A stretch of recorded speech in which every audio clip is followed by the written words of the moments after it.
Hello friends, welcome to the doco fact. The documentary factory में आपका स्वागत है। आज हम बात करने वाले हैं भारतीय शेरों की, जिसे एशियाटिक लायन कहा जाता है। आज के समय में एशियाई शेर गुजरात के गिर के जंगलों में पाए जाते हैं।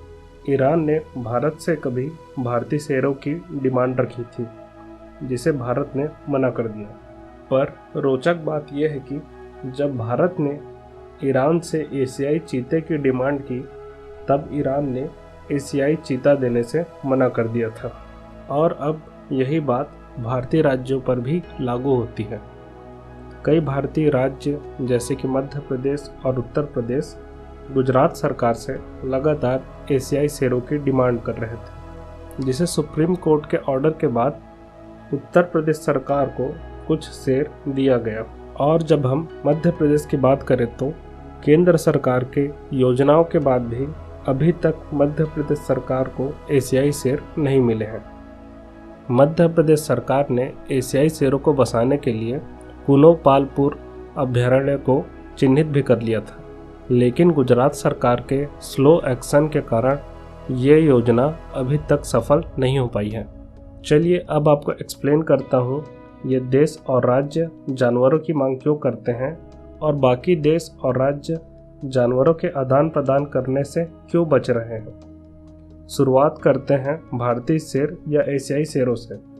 वर्षों पहले एशियाई शेर भारत के अलावा ईरान, इराक, अरब से लेकर तुर्की तक के मैदानी जंगलों में पाए जाते थे, जिसे हद से ज़्यादा शिकार के कारण विलुप्त कर दिया गया। इन देशों ने कभी भी संरक्षण पर ज़्यादा ध्यान नहीं दिया, इसलिए ये जानवर इन देशों से विलुप्त हो गए। तो ये देश फिर से अपने जंगलों में एशियाई शेरों को बसाना चाहते हैं, इसलिए ईरान भारत देश से एशियाई शेरों की डिमांड करता है। अब यही बात भारतीय राज्यों पर लागू होती है।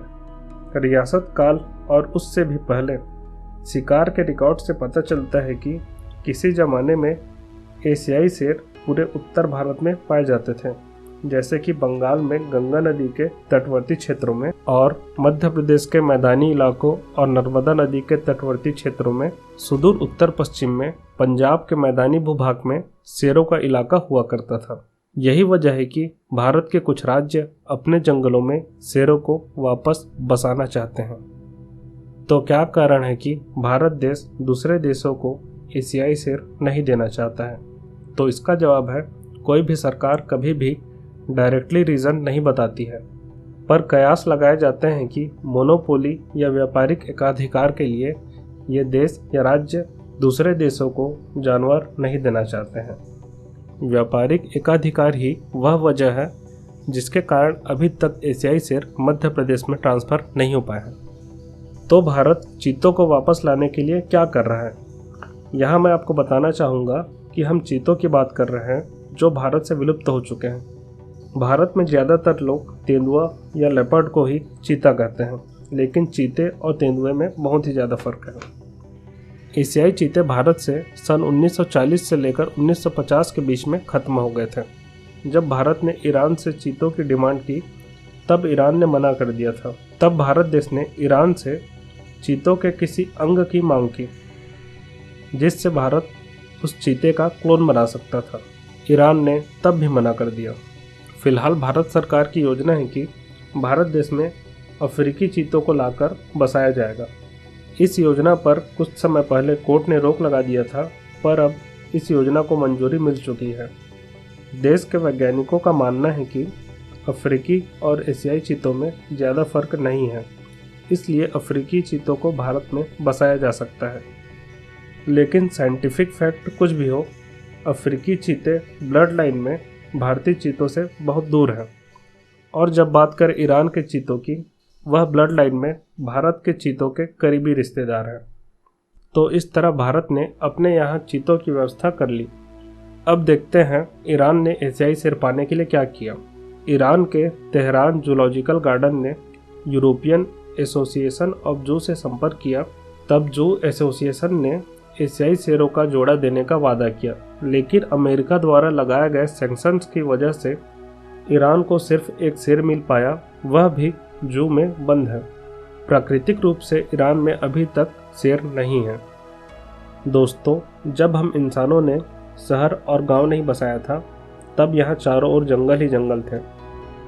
ये जंगल ही इन जानवरों के घर थे। फिर हम इंसानों ने इन्हें बेदखल करके गांव और शहर बसाए, तब भी ये जानवर इंसानों से दूर रहकर अपना वजूद बचाए हुए थे। लेकिन इंसानों ने वहाँ जाकर अपना शौक़ पूरा करने के लिए इनका शिकार किया, इतना शिकार किया कि ये कुछ जगहों से बिल्कुल ख़त्म हो गए। तो इन जानवरों को ख़त्म करने के जिम्मेदार हम इंसान हैं, तो इन जानवरों को वापस आबाद करने की जिम्मेदारी भी हम इंसानों की है। जैसे कि आज से 100-200 साल पहले एशियाई शेर मध्य भारत और उत्तर भारत में मिला करते थे, काश अब एशियाई शेर उत्तर भारत और मध्य भारत में वापस आ जाए। उसी तरह पूरे एशिया में घूमने वाले शेर वापस एशियाई देशों के जंगलों में घूमने लगे और एशियाई चीते भी भारत में विचरण करने लगे। दोस्तों, मेरा मानना है कि सरहद सिर्फ इंसानों के लिए है। ये पूरी दुनिया और ये पूरी पृथ्वी इन जानवरों का है। सरहद बनाकर हम इन जानवरों को इनके घरों से दूर रख रहे हैं, लेकिन इंसानों की व्यापारिक चाहत की वजह से ये जानवर एक जगह से दूसरे जगह आबाद नहीं हो पा रहे हैं। अगर हम एशियाई शेरों की बात करें तो एशियाई शेर जूनागढ़ के आसपास एक छोटे से क्षेत्र में सिमट कर रह गए हैं। किसी भी तरह का संक्रामक बीमारी शेरों की पूरी आबादी को खत्म कर सकता है। इसलिए भारत के अलग अलग हिस्सों में एशियाई शेरों का ट्रांसलोकेशन जरूरी है।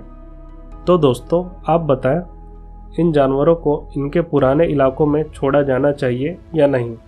प्लीज़ अपने विचार कमेंट में ज़रूर लिखें।